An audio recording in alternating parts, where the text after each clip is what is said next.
Hello. Praise lord అండి. Sir వందనాలు. వందనాలయ్యా. ఇక్కడ నూతన మందిరం ప్రారంభోత్సవం ఆదివారం 27 అక్టోబర్ అని చెప్పి ఉంది. అవును సార్. ఎక్కడండి? క్రీస్తురాజపురం సార్. క్రీస్తురాజపురమా? అవునండి. క్రీస్తురాజపురం విజయవాడ అండి. Vijayawada sir. Okay okay sir sir sir sir. అదే సార్, నేను ఇక్కడ కర్నూలులో ఉంటానండి. ఇది పోస్ట్ పంపించారు, అంటే రండి అని వేరే వాళ్ళు పంపించారండి. అది మీ నెంబర్ ఇదే కదా సార్? 9908243287. అవును సార్. సరే సరే సరే. క్రీస్తురాజపురం. నా పేరు శామ్ పీటర్ అండి. ఏం పేరండి? Sam Peter. Sam Peter. Okay. అదే మన వాళ్ళు పంపించారు పోస్ట్, ఒక అలా ఎవరా అని. ఎప్పుడు రావచ్చండి మన దగ్గరికి? ఆదివారం ఆరాధన జరుగుతుంది సార్. ఆదివారం ఆరాధన. అవును సార్. పోన్లే సార్. సార్ అయితే గురుగారు, మన వాళ్ళకి ఇక్కడ ఒక అతనికి ఎయిడ్స్ ఉంది సార్. ఓకే. దాని గురించి ఏమన్నా ప్రార్థన ఉంటుందా? ఏమన్నా తీసుకురావచ్చా వద్దంటారా? ఏమండి? దాని గురించి ఏమైనా ప్రార్థన చేస్తారా? ఏమైనా అవకాశం ఉంటుందా? నేను ప్రస్తుతానికి ఇక్కడ షాప్ లో ఉన్నాను. ఇప్పుడు చేయమని కాదు సార్, అతను తీసుకొస్తాను. ఎయిడ్స్ వచ్చింది ఒక అతనికి. ఓకే. ఏమన్నా మరి ప్రార్థన చేస్తే ఏమైనా ఉపయోగం ఉంటుందా అని. ఒకటండి, దేవునికి నమ్మకంగా వాడు బతుకుని కనుక సమర్పించుకుంటే దేవుడు పరమ వైద్యుడు కాబట్టి. అవునండి. ఆయన సమస్తం సాధ్యం కానిదంటే ఏమీ లేదు ఆయనకి. అవునవును. ఆయన ఇష్టం, అది ఆయన ఆధీనంలో ఉంటుంది. అంతే. మరి ఇతను బతికే నమ్మకమైన బతుకు మీద డిపెండ్ అవుద్ది, ఆధారపడి ఉంటుంది. అవునండి. అంతే. ఈయన బట్టి మనం అది ఉంటుంది అంతే. అంతేగాని మనం ఏదో ప్రార్థన చేసినంత మాత్రాన అతనికి ఏదో ఇదైపోద్దని కాదు. అతను నమ్మకమైన విశ్వాసం కలిగి ఉండి నమ్మకమైన బతుకుతూ దేవుడు తన బతుకుని జీవితాన్ని దేవుడికి అర్పించుకుంటే దేవుడు తన ఎడల ఎలాంటి కార్యం చేస్తారో మనకు తెలియదు. ఆయన కార్యములు అద్భుతంగా ఉంటాయి. అంతే సార్.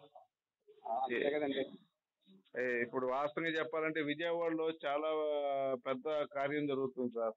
ఇప్పుడు ఈయన పాలిమేనలు ఉన్నారు కదండి. అవును సార్. అది పెద్ద చర్చి. ఒకసారి వచ్చాను నేను. అవునవును. లేడీస్ తెల్ల కాలేజీలో ఇండో జరుగుతుంది. నేను అక్కడ ఒక ₹1,00,000 ఇచ్చాను అప్పుడు నేను పాలిమేనల్కి. ఓకే. స్పాన్సర్ చేయమంటే అదే చర్చి కడుతున్నామంటే ఇచ్చాను అనమాట. మంచిది సార్. పాలిమేనల్ గారి చర్చి ఒకసారి నేను వచ్చి వాళ్ళని మాట్లాడటం జరిగింది. చాలా బాగా రిసీవ్ చేసుకున్నారండి. నేను మొన్న ఈ మధ్య లాస్ట్ మంత్ దశమ భాగం కూడా వేసా. ₹1,20,000 వేసాను. మంచిదండి. అది మరి ఎయిడ్స్ ఉన్న అతన్ని ఎప్పుడు తీసుకురమ్మంటారు సార్? ఏమండి? ఎయిడ్స్ ఉన్న అతన్ని ఎప్పుడు తెమ్మంటారు మన చర్చికి? ఇష్టం సార్, ఎప్పుడైనా పర్లేదు. 10 గంటల నుంచి 1 గంట వరకు జరుగుతుంది. ఈ టైంలో మీరు ఎప్పుడు వచ్చినా పర్లేదు. ఇంకెవరుంటారు సార్? మీరు ఒక్కరేనా? లేదు సార్, సంతోష్ కుమార్ గారు అని ఒక సార్ ఉంటారు. సంతోష్ కుమార్ గారు. ఇంకా వినయ్ గారు ఉంటారు. ఇంకా 3-4 దైవ సేవకులు ఉంటారు. Okay sir, very good sir. మీరు ఏమన్నా కోర్స్ చేశారా సార్? ఎట్లా మామూలుగా మీరు? అవునండి. మాస్టర్ ఆఫ్ బైబిల్ థియాలజీ చేశాను. ఎక్కడ సార్? క్రైస్ట్ చర్చ్ అండి, వైజాగ్. ఇది మన పిటి సుందరరావు గారిదా? అవును సార్. ఓకే. పిటి సుందరరావు గారి దగ్గర నేర్చుకున్నారా? అవునండి. సూపర్ సార్, సూపర్ అండి. అవునండి, చిన్న డౌట్ గురుగారు. పిటి సుందరరావు గారు అబ్బాయి మీద అప్పుడు ఆ మధ్య ఏదో వచ్చినాయి కదా సార్,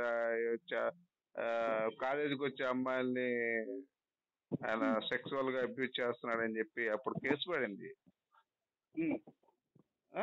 అవును సార్, అది కావాలని కొంతమంది అక్కడ ఉన్న వాళ్ళతో కలిసి చేశారండి. అది కేసు ఫైల్ లేని మాట నిజమే. అదే ఈయన కూడా ఏమన్నాడంటే సార్, నేను చూసాను అప్పుడు టీవీలో, చాలా రోజులైంది, చాలా సంవత్సరాలు అయింది. మీరు కేసు పెట్టుకోండి, నాకేమైంది, నేను ఏడబొట్టుకున్నాను, మిమ్మల్ని అడుగుతారు, చెప్పగలరా మీరు?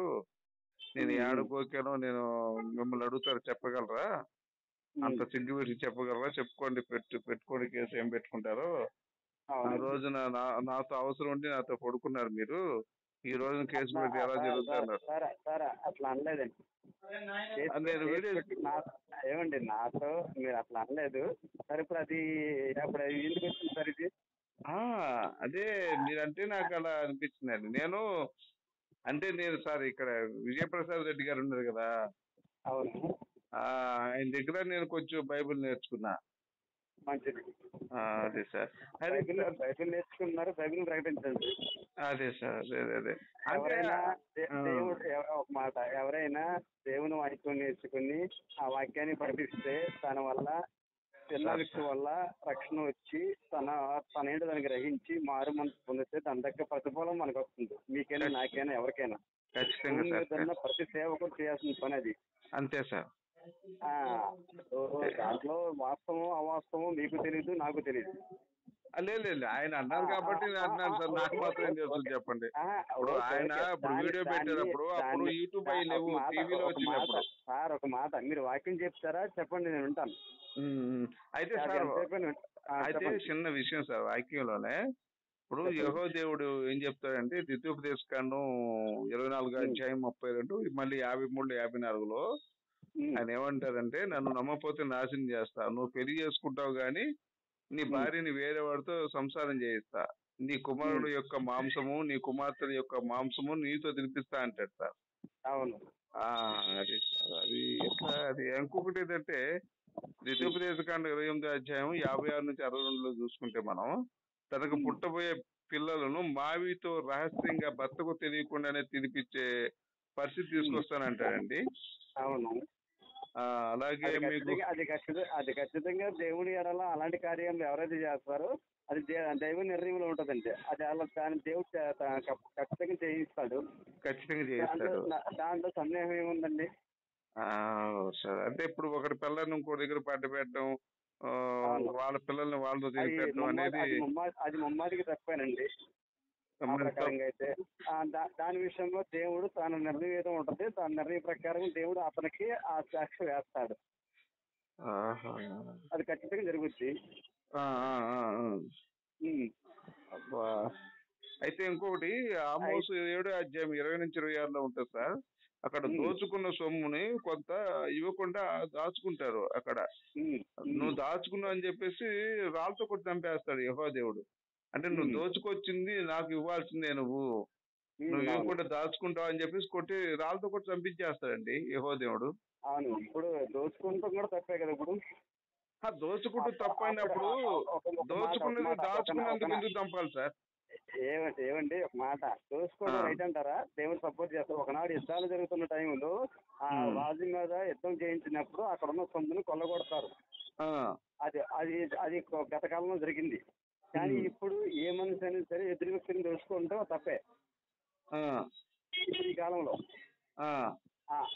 అది ముమ్మడి తప్పే. నువ్వు న్యాయంగా, యథార్థంగా, నీతిగా ఏదైనా సంపాదించుకుని కష్టపడుకుని సంపాదించుకోవాలి. అన్యాయంగా లేదా అక్రమంగా దోచుకోవడం అవన్నీ చేయకూడదు ఇప్పుడున్న ప్రకారంగా. అంతే కదా సార్? ఇక్కడ న్యాయం అన్యాయం కాదు సార్ అన్నది. వాళ్ళు దోచుకొచ్చుకున్నది దాచుకున్నారు ఈయనకు ఇవ్వకుండా యెహోవాకి. ఆ విషయంలో ఈయన ఏం చేశాడంటే, నువ్వు దోచుకుంటున్న దాంట్లో నాకు వాటా ఇవ్వాలి సగం, నువ్వు వాటా ఇవ్వకుండా దాచుకున్నావు కాబట్టి నిన్ను రాళ్ళతో కొట్టి చంపిస్తా అని రాళ్ళతో కొట్టి చంపిస్తాడు యెహోవా దేవుడు. అవును సార్. అది నేను చెప్తుంది.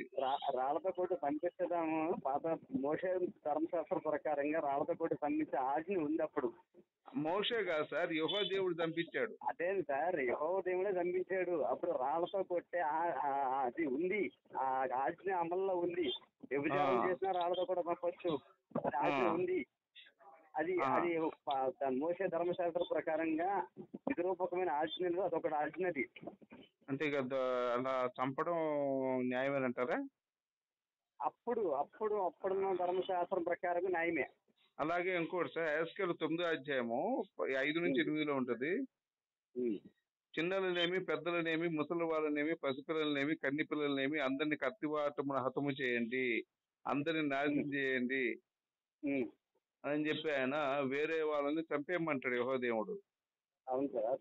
ఎందుకు అలా చంపడం అనేది మరి ఏమండి ఎందుకు అలా చంపించడం అనేది కూడా డౌట్ సార్. ఎందుకు అలాగా దేవదేవుడు ఎదుటి వాళ్ళని చంపడం ఆజ్ఞ ఇవ్వడం అనేది ఎంతవరకు కరెక్ట్ అనేది కూడా. రైట్. ఒకసారి మీరు విజయవాడ రండి, ఈ ప్రశ్నలన్నిటికీ నేను క్లారిటీ ఇస్తాను. అలాగే సార్. ఇంకోటి సార్, విలాప వాక్యములు, అది విలాప వాక్యములు ఒకటి 5వ అధ్యాయము. యూదా వారి ఆక్రందన శత్రువులు సియోను స్త్రీలు చెరిపిరి, యూదా పట్టణంలో కన్యలు చెరిపిరి, పెద్దలను పిల్లలను హింసిరి, సంతోషము మా హృదయం నుండి విడిచిపోయాను అంటారు. అంటే ఇక్కడ యెహోవా ఎలా అంటే, అక్కడ ఐగుప్తు దేశం నుంచి తీసుకొచ్చిన తర్వాత అయ్యగారు ఇలా ఆడపిల్లల్ని వేరే వాళ్ళకి ఇచ్చి సెక్స్ చేయిస్తాడు, చెరపటం అన్నమాట. మా ఆక్రందన ఎవరు ఎంతలేదు అని చెప్పేసి కూడా వాళ్ళు బాగా బాధపడతారండి. ఈ విషయంలో మీరు ఏమంటారు సార్? అట్లా మరి ఆడపిల్లలు అలా రేప్ చేయించడం యెహోవా దేవుడు. ఒక మాట వినండి, మీరు విజయవాడ రండి, మీకు అన్నిటికీ నేను అట్లా కదండి, ఫోన్ లో మాట్లాడొచ్చు కదా, తప్పే ఉంది సార్. నేను విజయవాడ రావాలంటే ఇది మీరు అడిగింది చిన్న ప్రశ్న కాదు బ్రదరు. దీని విషయంలో క్లారిటీగా మీరు కూడా ఒక దుర్మార్గాన్ని మీరు సమర్థించారు. ఆడపిల్లలు రేప్ చేయించడం, చిన్నపిల్లలను చంపడం న్యాయమేనండి అంటున్నారు. మరి దైవ వాక్యం అంటున్నారు, న్యాయం అంటున్నారు. ఒక మాట వినండి, మీరు న్యాయం అన్యాయం అనేది వాక్య ప్రకారంగా మీరు చదువుతున్నప్పుడు ఏ వ్యక్తి అయినా సరే వాక్యానికి వ్యతిరేకంగా ప్రవర్తిస్తున్నప్పుడు ఆ వ్యక్తికి శిక్ష అనేది దేవుడి దగ్గర నుంచి వస్తుంది, కాదంటారా? ఆ దేవుడైనా కూడా శిక్షించడమే సార్. ఆ విధంగా ఒకటి పిల్లల్ని ఇంకొకటి ఇక్కడ పంట పెట్టడం, చిన్నపిల్లలను చంపడం, ఇది దైవ లక్షణాలని ఎలా అనుకుంటారు మీరు? ఏమండి, శిక్ష అనేది దేవుడి దగ్గర నుంచి వస్తుందంటారు రాదంటారు? ఆ మాట చెప్పండి. దేవుడైనా కూడా ఆ విధంగా శిక్షించడం తప్పండి. ఒకటి పిల్లల్ని కూడా, ఇప్పుడు మీరున్నారు సార్, మీరే ఐగుప్తు దేశంలో ఉన్నారు అనుకుందాం. ఇప్పుడు మీరు యెహోవా దేవుడిని తృణీకరించారు. ఇప్పుడు మీ భార్యని ఇంకొకటి అప్పగిస్తే మీ పరిస్థితి ఏంటి? మీ పిల్లల్ని బండకేసి కొట్టి చంపేస్తే మీ పరిస్థితి ఏంటి? ఒక మాట, దేవుడు దైవత్వం అనేది అలా చెయ్యదు. ఫస్ట్ ఆఫ్ ఆల్ మీకు ఇప్పుడు ఉంది కదా, వాక్యం ఉంది కదా, మీరు సమర్థించారు కదా, ఆ వాక్యాన్ని సమర్థించారు. వాక్యాన్ని ఏ వాక్యాన్ని సమర్థించామండి? ఏ వాక్యాన్ని సమర్థించాము?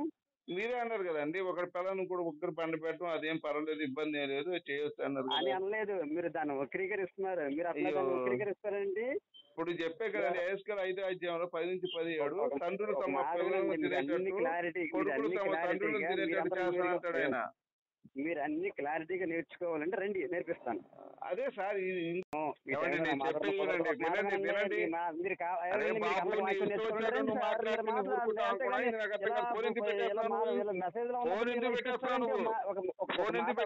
నెంబర్ ఎందుకు ఇచ్చావు చెప్పు నువ్వు? నెంబర్ ఎందుకు ఇచ్చావు నువ్వు? ఫోన్ చేయమని ఇచ్చావు. ఫోన్ చేసినప్పుడు మాట్లాడడం చేత కాకపోతే ఫోన్ నెంబర్ ఇవ్వకూడదు నువ్వు. ఏమండి ఎందుకు ఇచ్చావు నెంబర్? నువ్వు అలా మాట్లాడకూడదు, గుర్తుపెట్టుకోండి. ఈ రాక్షసుడు బాబు, ఈడు నరరూప రాక్షసుడు, వీడికి దైవ లక్షణాలు. Very good.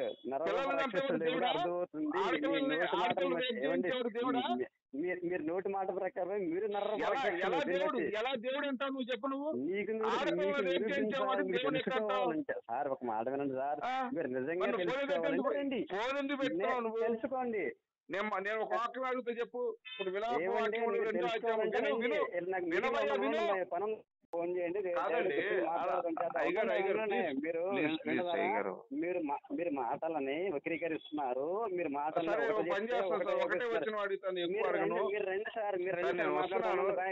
అయ్యగారు ఇప్పుడు నెంబర్ తీసుకున్నాను కదా, నేను ఫాస్ట్ గారిని అండి.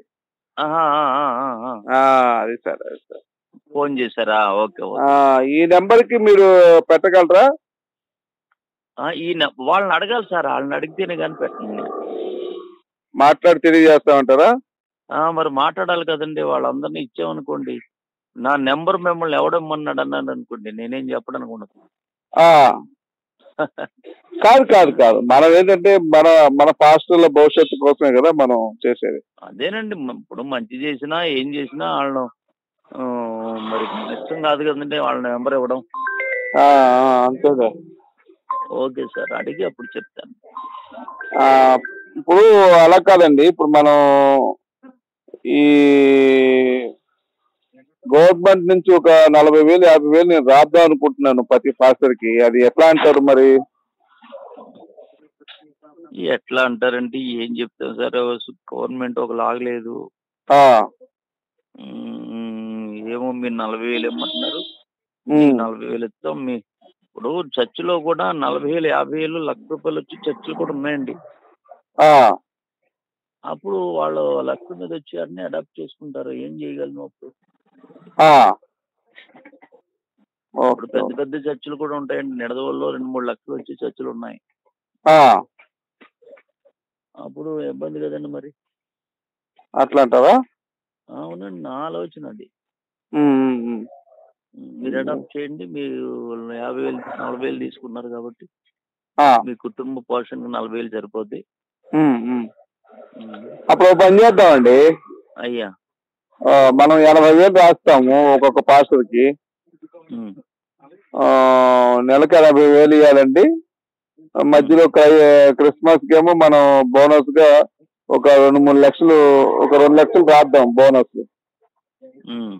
అప్పుడు మనకు సరిపోతుంది కదా. నెలకి 80,000, 40,000 అంటే మీకు 10 లక్షలు దాదాపు అవుతాయి సంవత్సరానికి. అవునండి.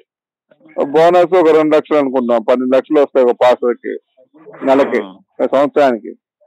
అవునవును, సరిపోతుంది మరి అప్పుడు. అప్పుడు అడాప్ట్ చేసుకునే ఇబ్బంది ఉండదు అంటారా? ఉండదండి మరి. అది అలా చేద్దాం మరి. అవునండి, అలా చేయమంటారా? అలా చెయ్యాలంటే ఏం చెప్తాను సార్, నేనైతే తీసుకుంటలేదు. నేను వాళ్ళ దగ్గర నుంచి నేను దాన్ని ఆశించలా. ఓకే, అదే కష్టం ఇప్పుడు. చెప్పండి. ఎందుకంటే మోషే అంటాడు, అల్పకాలం పాపభోగం అనుభవించి మీకు తెలియదని కాదంటే నేను చెప్పండి చెప్పండి. అల్పకాలం పాపభోగం అనుభవించడం కంటే నా దేవుని సన్నిధిలో శ్రమ అనుభవించడం మేలని, నా ప్రజలతో శ్రమ అనుభవించడం మేలన్నాడు. అవును. అలాగే మన చర్చలో వచ్చింది మనం సరిపెట్టుకుని అలా ముందుకు సాగిపోతే చాలానే ఆలోచన. ఇంకొన్న వాళ్ళు కనుక్కోండి చేయండి. మీరు కదండి, వేరే ఫోన్ వచ్చింది నాకు. అలాగే వేరే ఫోన్ వస్తే మాట్లాడుతాను ఇంకా మీతో. మీ కంటిన్యూ కనుక్కొని. ఇప్పుడు కాదు సార్, అంటే ఇప్పుడు ఒక్కొక్కటి ఇక్కడ నేను బెంగళూరులో కూడా చర్చ్ ఉంది. బెంగళూరులో ఏంటంటే ఒక్కొక్కరికి 10 లక్షలు, 15 లక్షలు, ఒక్కొక్కరికి 18 లక్షలు వచ్చే వాళ్ళు ఉన్నారు. ఇప్పుడు అలా వచ్చిన వాళ్ళని ఖచ్చితంగా వాళ్ళు అడాప్ట్ చేసుకుంటారు. అయ్యి లేదు, వాళ్ళు అడాప్ట్ చేసుకోకుండా అక్కడ గవర్నమెంట్ ఏం చేసిందంటే ఒక్కొక్కరు 40,000, 30,000 ఇద్దామనే ఆలోచనతో అక్కడ మేము మాట్లాడామండి బెంగళూరు గవర్నమెంట్ తో. అంటే ఇలాంటివన్నీ అడాప్ట్ చేసుకుని ఆ సొమ్మే మన అందరికి పంచిపెట్టేలా చేస్తారండి. ఇప్పుడు మనకు ఉద్యమం అయితే స్టార్ట్ చేసాం అనుకోండి, అంటే మీరు అంటున్నారు ఏంటంటే 4 లక్షలు, 5 లక్షలు వచ్చి చర్చలు ఉన్నాయి కదా, మరి ఆదాయం అంతా గవర్నమెంట్ తీసుకుంటే మనకి ఇబ్బంది కదా అంటారు. అవునండి అయ్యా. అది కూడా మరి పాపం. ఇప్పుడు అది ఇప్పుడు మనకి ఏదైతే నెలకి 4 లక్షలు, 5 లక్షలు మనకు ఆదాయం వస్తుందో అది ముట్టుకోకుండా మనకి గవర్నమెంట్ తరపు నుంచి డబ్బు తీసుకుంటే బెటర్ కదా, ముందుగానే అగ్రిమెంట్ చేసుకొని మన గవర్నమెంట్ తో. అవునవునండి. ఇప్పుడు మనకున్న అన్ని ఆడవశం చేస్తామండి. ఈ దస్తావేజులు అయ్యి ఫోటో స్టాట్ ఇవ్వమంటారు ఖచ్చితంగా. ఇవన్నీ ఇచ్చాక అదే చేస్తారండి. అట్లా ఎట్లా ఇస్తామండి, మన ఆదాయం ఇప్పుడు దశం భాగం ఉంటుంది, ప్రత్యేక కానుక ఉంటుంది, మరి ఏదైనా సభలు పెడితే కూడా కానుకలు తీసుకుంటాం. అవునండి. అలాగే ఏదన్నా పెళ్లి జరిగిన కూడా కానుకలు తీసుకుంటాం. ఇంకొకటి ఏంటంటే ఎవరన్నా ఇప్పుడు కిడ్నీ బాధితులు, హార్ట్ బాధితులు ఉన్నారనుకోండి, వాళ్ళకి వైద్యం చేసుకుంటారు కదా. అవునండి. ఆ వైద్యంలో కనీసం 10 లక్షలు, 15 లక్షలు బిల్లు అయ్యేళ్ళు ఉంటారు చాలా మంది పెద్దవాళ్ళు. అవునవునండి. ఆ 15 లక్షల్లో కూడా దశం భాగం తీసుకునే వాళ్ళు కొంతమంది ఉన్నారు. ఇది హార్ట్ ఏమండి, అవునండి. నా ఫ్రెండ్స్ 4-5 ఉన్నారు. ఎవరికైనా హార్ట్ అటాక్ వచ్చింది అనుకోండి, వాళ్ళకి హాస్పిటల్ బిల్లు 20 లక్షలు, 30 లక్షలు అవుతుందండి పెద్దవాళ్ళకి. అవునవును. ఆ 20 లక్షలు 30 లక్షల్లో దశం భాగం పాస్టర్కి ఇస్తారు. అలాగండి. ఆ ఆ, అవి కూడా అవి కౌంట్కి రావులేండి నాకు తెలిసి. అవి మన మన మన దశం భాగాలు అవన్నీ కౌంట్కి వస్తాయంటారు గవర్నమెంట్ కి. కౌంట్కి వెళ్ళవండి అయ్యి. ఆ, మన దశం భాగాలు మనం జాగ్రత్త పెట్టుకుంటాం. మనకి ఇప్పుడు మనకి సంస్థ ఉంటే సంస్థకి పంపించుకుంటాం. ఆ, వాళ్ళు కౌంటింగ్ చేయడానికి ఉండదండి. అదే కదా. మీకేమన్నా ఫండ్స్ వస్తున్నాయా సార్ పాస్టర్ గారు? అయ్యా ఫండ్స్ ఏమన్నా వస్తున్నాయా? నాకే ఫండ్ రాదండి అయ్యా. నాకు ఫండ్స్ వస్తాయండి. నాకు ఒక్క ఫండ్ కూడా రాదు. నేను బైబిల్ మిషన్ లో పనిచేస్తున్నా. వాళ్ళు మాకు ₹1 కూడా ఇవ్వరు. అదేంటి వస్తాయండి మనందరూ. ఇప్పుడు మీకు తెలియని రహస్యాలు ఉన్నాయి చాలా. మన పాస్టర్లో కూడా మోసాలు జరుగుతున్నాయి, మీకు అర్థం కాదు. జరుగుతాయండి. తీసుకుంటే తీసుకోవచ్చండి వాళ్ళు. మాకు ₹1 కూడా ఎవరు మా పేర మీద తీసుకుంటే తీసుకోవచ్చు. ఫండ్స్ లేకుండా ఏ సంస్థ ఉండదండి. బయట నుంచి కర్ణాటక లేక మధ్యప్రదేశ్ వాళ్ళు పంపిస్తారండి. కానుకలు పంపించుకొని ఉండరు. అవన్నీ వాళ్ళు తీసుకుంటారు. మేమైతే మా 10% కూడా అక్కడికే పంపిస్తాం. నేను ఎక్కడికి? గుంటూరు అండి. గుంటూరు ఏ చర్చ్ అండి? Bible mission. బైబిల్ మిషన్ కా? Bethel house Guntur. ఏదండి? Pedakakani. Pedakakani Bethel house Railpeta Guntur. Okay okay, అక్కడ పంపిస్తారా మీరు? అవునండి. ఓకే, పోండి. ఎంత వస్తాయి అందరికి? ఇప్పుడు చాలా ఉన్నాయి కదా వాళ్ళవి. అబ్బో బోళ్ళంతా ఇంచుమించుగా 14 దేశాలు 18 దేశాలు ఉన్నాయి. 18 దేశాల్లో ఉంది. 18 దేశాలు అంటే బాగానే ఉంటుందండి వీళ్ళకి. నాకు తెలిసి ఎంత ఉండొచ్చు? ఏం చెప్పలేమండి ఎంత అనేది, మాకు వివరం తెలియదు. నెలకొక 40-50 కోట్లు వస్తాయి అనుకుంటారా? ఏమో చెప్పలేమయ్యా, మాకు వివరాలు చెప్పరాళ్ళు. మీరు ఎంత ఇస్తారు? మాకు ఎంత వస్తే నెలకి ఎంత వస్తే అంత పట్టుకెళ్ళి ఇస్తామండి. ఓకే. ఇప్పుడు మన సంస్థలు ఉన్నారు కదండి మన వాళ్ళు. ఇప్పుడు మన సంస్థలో పనిచేసే వాళ్ళైనా మాట్లాడి గవర్నమెంట్ కి మనకైనా తెప్పియచ్చు కదా. ఇప్పుడు మీకు వచ్చే ఆదాయాలు దశం భాగం వాళ్ళకి ఇస్తున్నారు కదా. అవునండి. ఇప్పుడు మన సంస్థ వాళ్ళకైనా మనం ఇప్పించవచ్చు కదా గవర్నమెంట్ తరపు నుంచి. ఇప్పించొచ్చండి అయ్యా. అదే మీరు నాకు నంబర్లు ఇస్తే నేనేం చేస్తానంటే అవన్నీ వాళ్ళతో మాట్లాడతాను. నేను ముందు వాళ్ళ అభిప్రాయం తెలుసుకుంటాను. అలాగండి అడుగుతానండి, మా ప్రెసిడెంట్ అడుగుతాను. వైస్ ప్రెసిడెంట్ కదండి మరి. నా పైన వైస్ ప్రెసిడెంట్ ఉంటాడు, దానిపైన ఆనరబుల్ ప్రెసిడెంట్ ఉంటాడు. వీళ్ళందరినీ కనుక్కుని పంపించాలండి. ఎవరండి ప్రెసిడెంట్ గారు? ఎవరు? ఆయన పేరు నాని అని. నాని గారు. ఒకసారి అయితే కనుక్కోండి. మరి కనుక్కుంటే దాన్ని బట్టి మనం ఖచ్చితంగా, నేనేంటంటే మన వాళ్ళకి మేలు జరగాలనే తప్ప ఇంకొక వేరే కాదండి. అలాగండి. మనం ఏంటంటే చాలా కాలం నేను ఈ సేవలో ఉన్నాను. మన సేవ చేసే వాళ్ళకి ఎవరికైనా ఏదైనా మేలు చేద్దాం గవర్నమెంట్ తరఫున, మన వాళ్ళు బాగుపడతారు కదా. ఇప్పుడు చాలా మందికి కార్లు ఉన్నాయండి, ఫ్లైట్లు కొన్న వాళ్ళు ఉన్నారు మన వాళ్ళు. లేరా? ఉన్నారండి అయ్యా. కార్లు కొన్న వాళ్ళు ఉన్నారు, ఫ్లైట్లు కొన్న వాళ్ళు ఉన్నారు, బిల్డింగ్లు కట్టిన వాళ్ళు ఉన్నారు. ఉన్నారండి. కానీ కొంతమంది పేదవాళ్ళు కూడా ఉన్నారండి. ఉన్నారండి. ఏమంటారు? ఇప్పుడు ఏం తెలుసా మీకు మన కలవరి సతీష్ గారు? కలవరి సతీష్ తెలుసండి అయ్యా. ఆయన ఎంత వస్తాయి అనుకుంటారు తెలుసా మీకు ఆయనకి నెలకి? ఏమోనండి, ఆయనకి చాలా వస్తుంది. ఆయన పెద్ద సంస్థ. పెద్ద సంస్థ అండి ఆయన. ఈయన పాలిమనేలు తెలుసా? గుంటూరు మన విజయవాడ. ఎవరండి ఆయన? విజయవాడ పాలిమనేలు అండి. ఆయన తెలియదండి నాకు. తెలీదా? ఆయనకి కూడా బాగా వస్తాయండి. వాళ్ళు కోట్లు పెట్టి స్థలాలు కొని చర్చి కట్టిస్తున్నారు. వాళ్ళు పాస్టర్లకి అయితే కొంచెం తక్కువ ఇస్తున్నారంట పాపం. పాస్టర్లకి 20,000 అంట జీతం.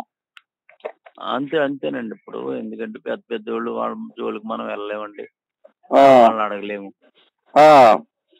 ఏ పేదోళ్ళు చిన్న చిన్న సేవకులు అక్కడ 10,000కి 15,000కి పనిచేసి వాళ్ళు ఉంటారు. ఇది అన్యాయం కదండి. ఇప్పుడు వాళ్ళకి నువ్వు 20,000 25,000 ఇచ్చి నువ్వు వాళ్ళ దగ్గర నుంచి 5 లక్షలు 10 లక్షలు వసూలు చేయటం తప్పు కదా. ఏం చెప్తామండి మనం మనం వాళ్ళని డిమాండ్ చేయడానికి కానీ లేక అడగడానికి కానీ మనకు సరిపోవండి. ఇప్పుడు మధ్య బాప్టిజాలు తీసుకున్నారా చాలా మంది మన దగ్గర? అవునవునండి, అవునండి అయ్యా. పోన్లేండి, బాగా చేయాలి సార్. బాగా మనం అలాగే సార్, అందరం కూడా యేసయ్యకి మనం సాక్షులుగా ఉండాలి. అవునండి అయ్యా, అలాగండి అయ్యా, ప్రార్థన చేయండి బాబు. చేద్దాం. చిన్న డౌట్ అయ్యగారు, అయ్యా చిన్న మనం సబ్జెక్టు చిన్న డౌట్ ఒకటి ఉంది నాది. అయ్యా మీరు 2వ రాజులు 6వ అధ్యాయము 27 నుంచి 32 ఎప్పుడైనా చదివారా? 2వ రాజులు. అయ్యా నాకు ఇక్కడ ఏదో మీటింగ్ జరుగుతుంది పక్కనే. హలో, చెప్పండి అయ్యా. ఇప్పుడు 2వ రాజుల్లో పుట్టిన బిడ్డని వండుకొని తినే పరిస్థితి తీసుకొస్తానంటాడు యెహోవా గారు. అయ్యా అప్పుడు ఏంటంటే ఒక జంట ఒక రాజు దగ్గరికి వెళ్ళొద్ది.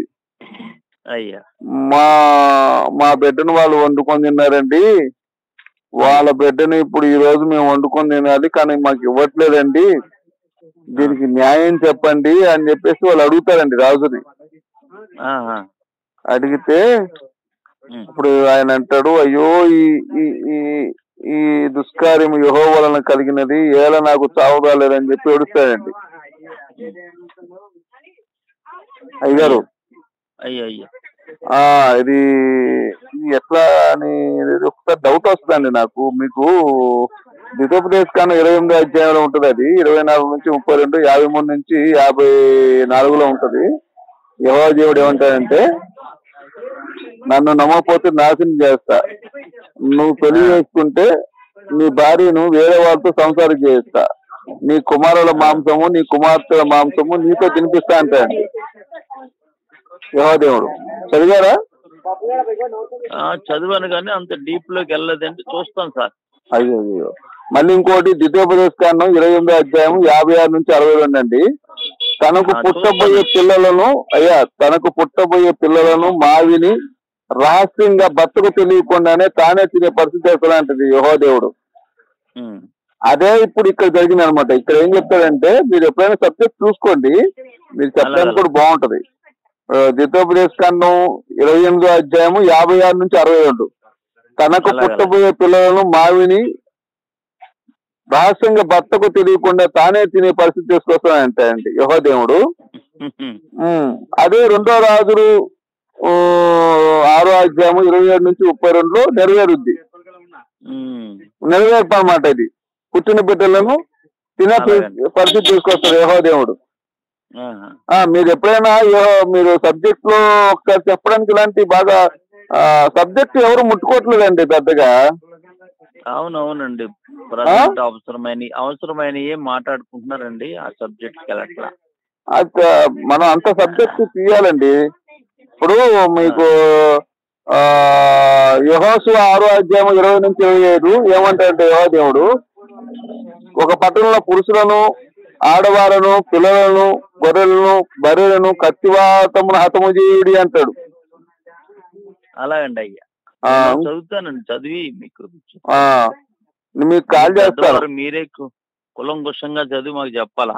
అదే మీకు అందుకే సబ్జెక్ట్ చెప్తున్నాను గారు. ఇంకొకటి యెహోషువ 7వ అధ్యాయం 20 నుంచి 26 ఎప్పుడైనా చదవండి. దోచుకున్న సొమ్ము వాళ్ళు దోచుకుంటారనమాట, దొంగల ముఠ దోచుకుంటే అక్కడ వారు దాచుకుంటారు ఇవ్వకుండా యెహోవా దేవుడికి.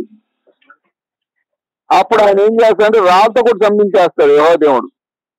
అవునవునండి, అది మీరు చదువుతాను తీస్తాను, ఖాళీ ఉన్నప్పుడు కొంచెం తీస్తానండి. ఇలాంటి మీరు ఖచ్చితంగా సబ్జెక్ట్ తెలుసుకోవాలి అయ్యగారు. మనం తెలుసుకుంటే మనం 10 మందికి కూడా చెప్పడానికి ఉంటది. అలాగే. ఇంకొకటి అయ్యగారు, ఇది ఇంకా ముఖ్యమైనది. ద్వితోపదేశకాండం 7వ అధ్యాయము 1 నుంచి 6లో ఉంటుంది అయ్యగారు. నువ్వు స్వాధీనం చేసుకున్న ప్రదేశంలో అందరినీ చంపండి, వారి పిల్లలను మీరు చేసుకోకూడదు, మీ పిల్లలు వాళ్ళకి ఇవ్వకూడదు అంటారు. ఇప్పుడు అన్నిలో ఉంటాం కదా. ఇప్పుడు ఏమిటంటే అయ్యారు, ఇప్పుడు మనం బాప్టిజం ఇచ్చిన తర్వాత కొంతమంది మిగులుతారు ఎప్పుడు భవిష్యత్తులో ఎప్పుడైనా. అప్పుడు మిగిలినప్పుడు ఏంటంటే మనం పెరుగుతాం కదా, అప్పుడు వాళ్ళని చంపాలి, అన్నిల్ని చంపి వాళ్ళ పిల్లలు ఎత్తుకొచ్చుకోవాలన్నమాట. ఇది యెహోవా దేవుడు స్పష్టంగా చెప్పాడు. నీవు ద్వితోపదేశకాండం 7వ అధ్యాయం 1 నుంచి 6, నీ స్వాధీనం చేసుకున్న ప్రదేశంలో అందరినీ చంపండి అంటాడు. తర్వాత ద్వితోపదేశకాండం 7వ అధ్యాయము 16 నుంచి 17 చూడండి అయ్యగారు. ఎప్పుడైనా నీకు అప్పగించిన సమస్త జనులను చంపుడి, ఎలానగా నీకు అది యూరియగును అంటాడు యెహోవా దేవుడు. ఏమండి? అలాగే ద్వితోపదేశకాండం 7వ అధ్యాయము 16 నుంచి 25 అయ్యగారు, నీకు అప్పగించిన దేశాన్ని నాశనం చేసి అక్కడ దేవతామూర్తులను కాల్చి అంటాడు అన్నమాట యెహోవా దేవుడు. అలాగే మీకు ద్వితోపదేశకాండం 12వ అధ్యాయం 1 నుంచి 4లో ఉంటది, మీరు స్వాధీనపరుచుకోబో ప్రదేశాన్ని బొత్తిగా నాశనం చేసి అక్కడ దేవతామూర్తులను నాశనం చేయమంటాడు యెహోవా దేవుడు. అవునవును.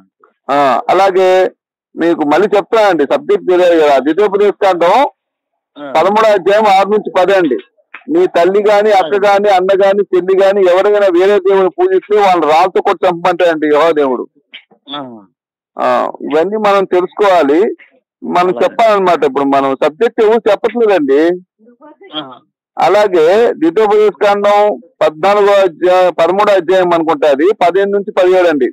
మీరు నివసిస్తున్న పురంలో ఎవరైనా మిమ్మల్ని వేరే దేవుని పూజించమని ప్రేరేపిస్తే వాళ్ళని రాళ్ళతో కొట్టి చంపమంటాడండి.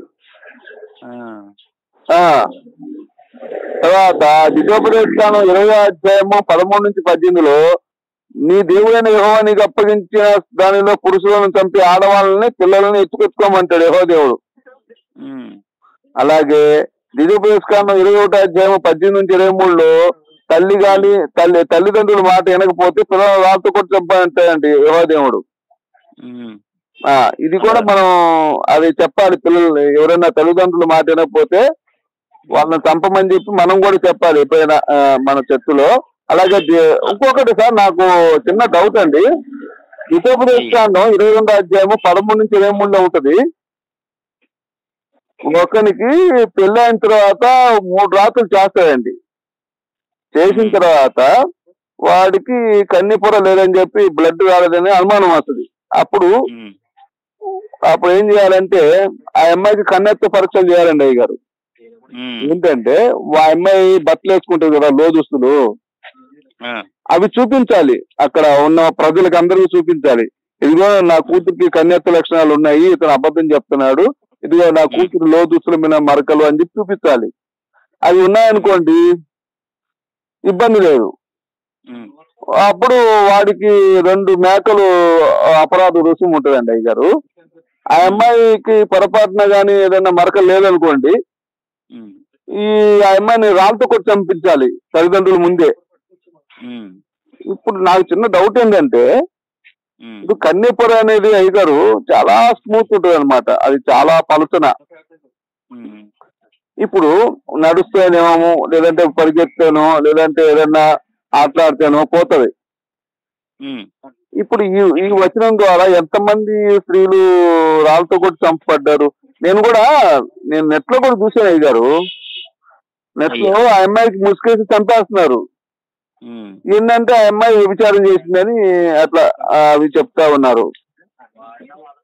ఎట్లా మరి అది ఈ వచనం, మరి యెహోవా దేవుడు చెప్పినటువంటి వచనాన్ని ఎలా తీసుకోవాలి మనం? ఇప్పుడు ఒక ఆడపిల్ల శీలాన్ని ఎలా పరీక్షిస్తాం అంత దారుణంగా, అదే విధంగా మరకలు ఎలా ఉంటాయి? ఇప్పుడు మీకు యాక్చువల్ గా సైన్స్ పరంగా కూడా 70% మందికి ఆడవాళ్ళకి కన్నెపొర నిలవదండి. మరి ఆ 70% మంది ఆడవాళ్ళు ఈ వచనం ద్వారా దారుణంగా కొట్టి చంపబడి ఉంటారు కదా. అవునవును. మరి ఇది ఎలా అంటారు? అది పెద్దవారు మీకు అర్థం కావాలండి, మా లాంటి వాళ్ళకి. కాదండి, ఇప్పుడు దీనికి పెద్ద చిన్న అని కాదు సార్.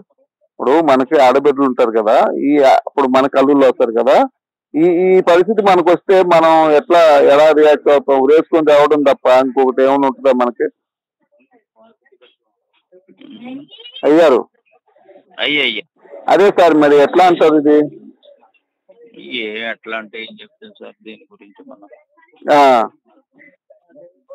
ఆ, ఇంకోటి అయ్యగారు, అయ్యే ఇప్పుడు ఐగుప్త దేశంలో ఈ ఇశ్రాయేలుని బానిసలుగా అప్పగించింది ఎవరంటారు?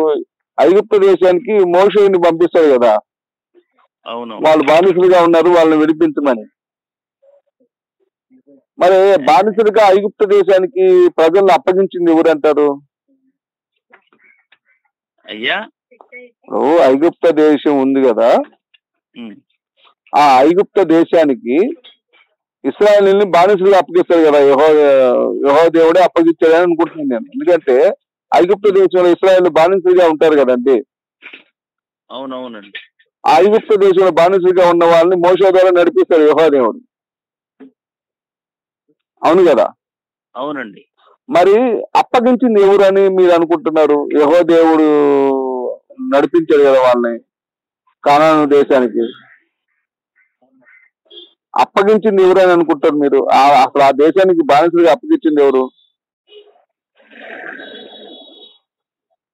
అంటే హలో, అక్కడ ఆహారం లేకపోవడాన్ని బట్టి అక్కడికి అంటే ఈ దేవుడు అప్పగించాడండి మరి. అది దేవుడు అప్పగిస్తాడు ఐగుప్త దేశానికి. అవునండి.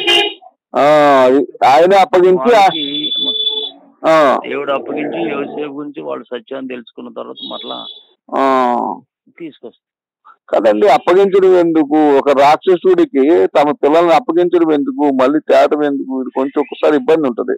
మీకు న్యాయాధిపతులు సార్, మీకు న్యాయాధిపతుల్లో ఉంటుంది చూడండి, 13 నుంచి 13 అధ్యాయంలో ఉంటది. 1 నుంచి 2 1 నుంచి 2 అప్పగించబడతారండి. సంగతి తెలుసుకోకపోతే అప్పగించబడతారండి అయ్యా. అదే అది అదే న్యాయాధిపతుల్లో ఉంటది 13 అధ్యాయం 1 నుంచి 2లో. ఈ యెహోవాను ఎదిరిస్తే 40 సంవత్సరాలు ఫిలిష్తీయుల చేతికి బానిసలుగా అప్పగిస్తాడండి యెహోవా దేవుడు. అయ్యా మీకు ఎప్పుడైనా న్యాయాధిపతులు చదివితే అర్థమవుతుంది మీకు. అయ్యా చదివి నేను చదువుతానండి. అలాగే న్యాయాధిపతులు 1వ అధ్యాయము 4 నుంచి 9 చదవండి. కానానీయులను ఇజ్జీయులను యూదా వారికి యెహోవా అప్పగిస్తే 10,000 మందిని చంపేస్తారు యూదా వారు. అలాగే న్యాయాధిపతులు 3వ అధ్యాయము 28 నుంచి 30లో మోయాబీయులను ఇశ్రాయేలు చేతికి యెహోవా అప్పగించిన తర్వాత 10,000 మందిని చంపేస్తారు. ఇశ్రాయేలు మోయాబీయులను 10,000 మందిని చంపేస్తారండి. అలాగండి.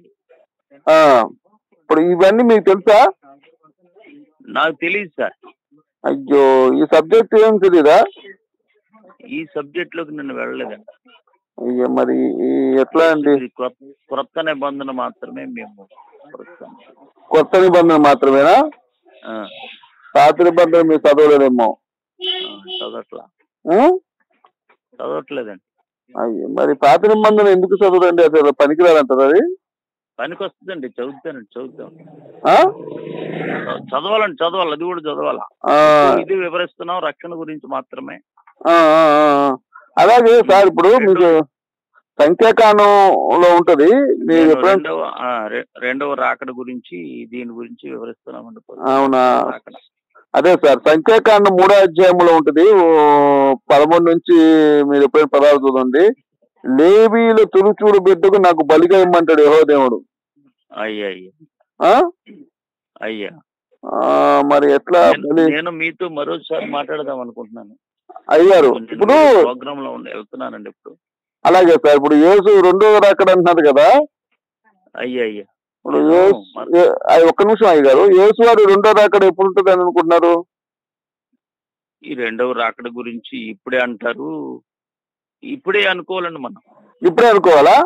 అంతే. ఇప్పుడంటే ఇప్పుడు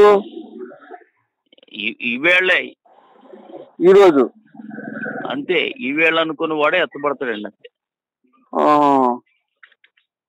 అంటే ఇప్పుడు ఈవేళ అనుకుంటే రావాలి కదా.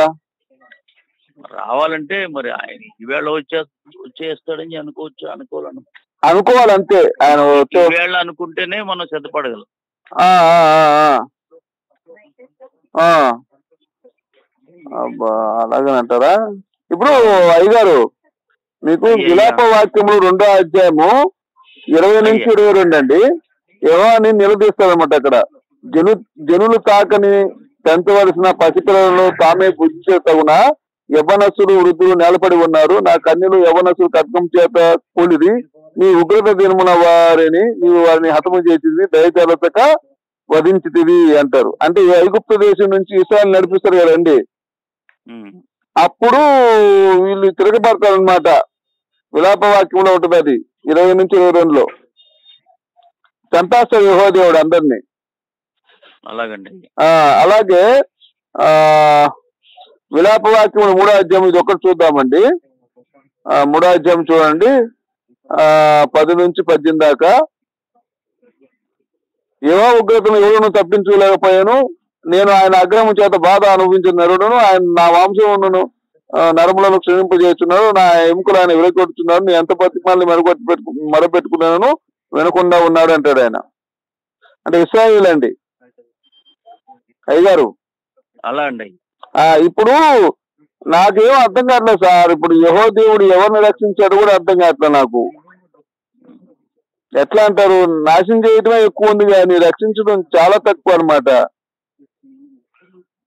ఎవరి ప్రభు గురించి ఆయన గురించి తెలుసుకోవాలంటే కష్టం అండి అయ్యా. కొన్ని సంగతులు అర్థమవుతాయి, కొన్ని సంగతులు అర్థం కాదండి. ఆయన గురించి తెలుసుకుంటే మనకు జ్ఞానం సరిపోదండి. అవునంటారా?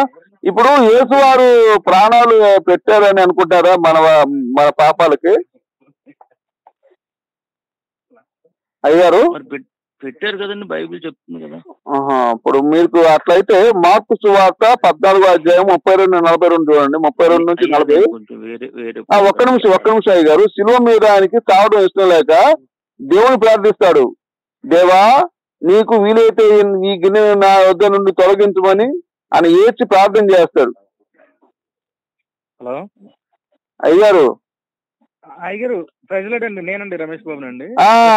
బయలుదేరుతున్నారు, కొంచెం తర్వాత మళ్ళీ మాట్లాడదాం. పాస్ గారు తర్వాత చేస్తారండి. అట్లా అంటారా? అయ్యా అంటే ఈయనేమో మరి నాకు తెలియదు అంటాడండి ఏది అడిగినా కూడా. మరి ఏం జరిగాడు నాకు అర్థం కావట్లేదు అయ్యగారు. ఏదండి అదే మనం మాట్లాడదాం అండి. నేను చేస్తాను. అయ్యగారు బయలుదేరుతున్నారండి. సరే, అది మీరు నాకు నంబర్లు ఇస్తా అన్నారు, ఎప్పుడు ఇస్తారో అర్థం కాదు నాకు. నేను చేస్తానండి, వెళ్ళిన తర్వాత నేను చేస్తానండి. అలాగే చేయండి. నెంబర్ నాకు రాసుకోండి, మనం మాట్లాడి కొంచెం ప్రణాళిక చేద్దాం. అలాగేనండి. నేను నోట్ చేసుకుంటాను. ప్రైజ్ లార్డ్ అండి.